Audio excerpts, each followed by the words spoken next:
मागे घेण्यात आलेली होती तुम्ही दिलेल्या 12 आमदारांसाठीची विधान परिषदेसाठी तो जो निर्णय आहे यादी मागे घेण्याचा तो निर्णय कायदेशीर आहे असं आता कोर्टाने म्हटलेलं आहे आणि आताच्या सरकारला पुन्हा एकदा त्यांनी दिलासा दिलेला आहे। आपली पहिली प्रतिक्रिया काय?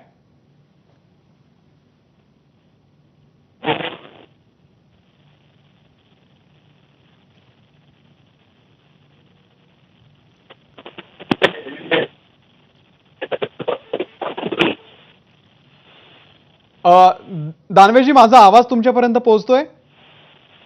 हो मला पोहोचतोय ना।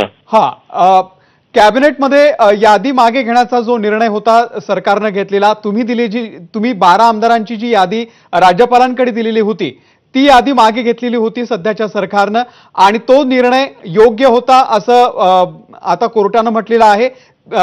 तुम्ही जी याचिका दाखल केलेली होती या संदर्भात ती हायकोर्टाने फेटाळलेली आहे। आपली प्रतिक्रिया काय? याचिका फेटाळली याचं काही हे प्रॉब्लेम नाही, परंतु ज्या पद्धतीने उद्धव ठाकरे साहेबांच्या कॅबिनेटने राज्यपालांना 12 आमदारांची यादी पाठवली होती ती यादी राज्यपालांनी पेंडिंग का ठेवली होती हा प्रश्न आम्ही तरीच राहतो ना। ठीक आहे, कॅबिनेटने निर्णय मागे घेतला, दुसरी यादी दिली, मान्य, परंतु राज्यपाल कोश्यारींनी उद्धवजींनी दिलेली कॅबिनेटने दिलेली यादी एवढ्या दिवस का पेंडिंग ठेवली होती? बर, हा मुद्दा आहे ना। बर, मग या संदर्भात तुम्ही आता पुन्हा कोर्टाकडे जाणार आहात, काही याचिका दाखल करणार आहात? त्याच्यामध्ये तेलंगणाच्या हैदराबादच्या उच्च न्यायालयाने एक वेगळा निर्णय दिलेला आहे। बर, की अशी जी यादी आधीच्या सरकारने दिली होती ती यादी नंतरच्या सरकारने बदलली। बर, तिला चॅलेंज केलं होतं आणि आधीची यादी उच्च न्यायालयाने कायम ठेवली होती। बर, तुम्ही सुद्धा याच कायदेशीर मार्गाचा वापर करणार आहात भविष्यात?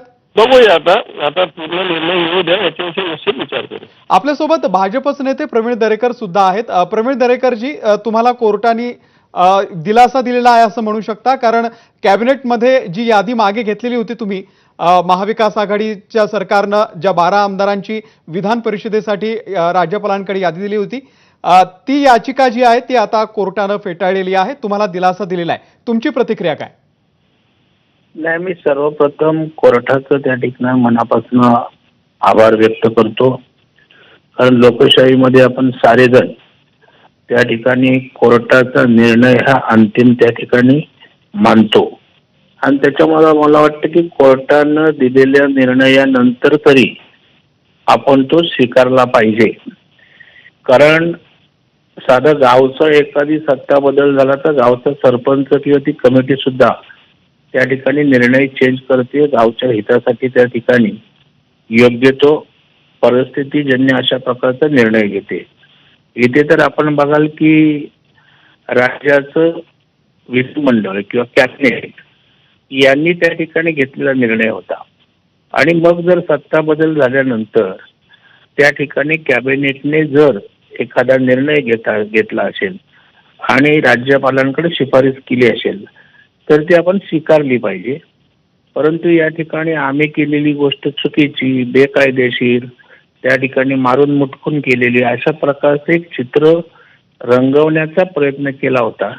त्याला मला वाटतं सणसणीत अशा प्रकारचे चपराक आज हायकोर्टाच्या निर्णयाने त्या ठिकाणी दिलेली असं मला त्या ठिकाणी वाटतं आणि त्याच्यामुळे आता पुढचे मार्ग निश्चितपणे महायुतीसाठी सुकर होतील आणि महायुती कायदा हातात घेत नाही तर कायद्याला अनुसरून असणारं त्या ठिकाणी